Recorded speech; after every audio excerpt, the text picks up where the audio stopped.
The fourth physical feature we're going to look at is the Ganges River. Again, as we read, let's listen for its location and its description. We'll read the entire section first before we annotate.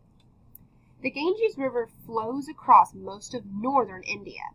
Starting in the Himalayan mountains, the river makes its way south through ice, rocks, and magnificent mountains and valleys. The river carries silt from the Himalayas to the northern plains. As the river passes through the plains, it leaves the rich sediment behind. As a result, the northern plains contain some of the most fertile farmland in the world. Melted ice carried down from the Himalayas provides the Ganges River plains with a good supply of water. During the rainy season, the river can flood and destroy crops planted along its banks.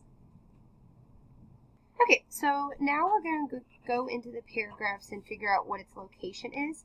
In paragraph 1 in the first sentence, we see that it flows across most of northern India. It starts in the Himalayan mountains and makes its way south.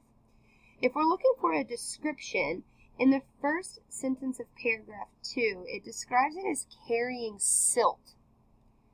That's important because it leaves rich sediment behind. The silt's important because it contains some of the most fertile farmland in the world. So because it's described as carrying silt, that's going to be important for farming. And then last, for paragraph 3, we find that the Ganges River is described as having a good supply of water. An issue with that, it says in the next sentence that it can flood and destroy crops.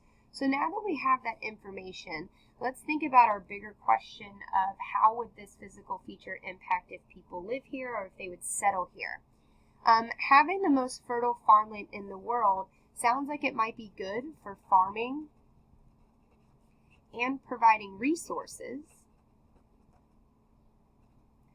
But we see in the third paragraph that it also has the potential for flooding and destroying crops. So again, asking yourself, is this going to be a good location for people to settle?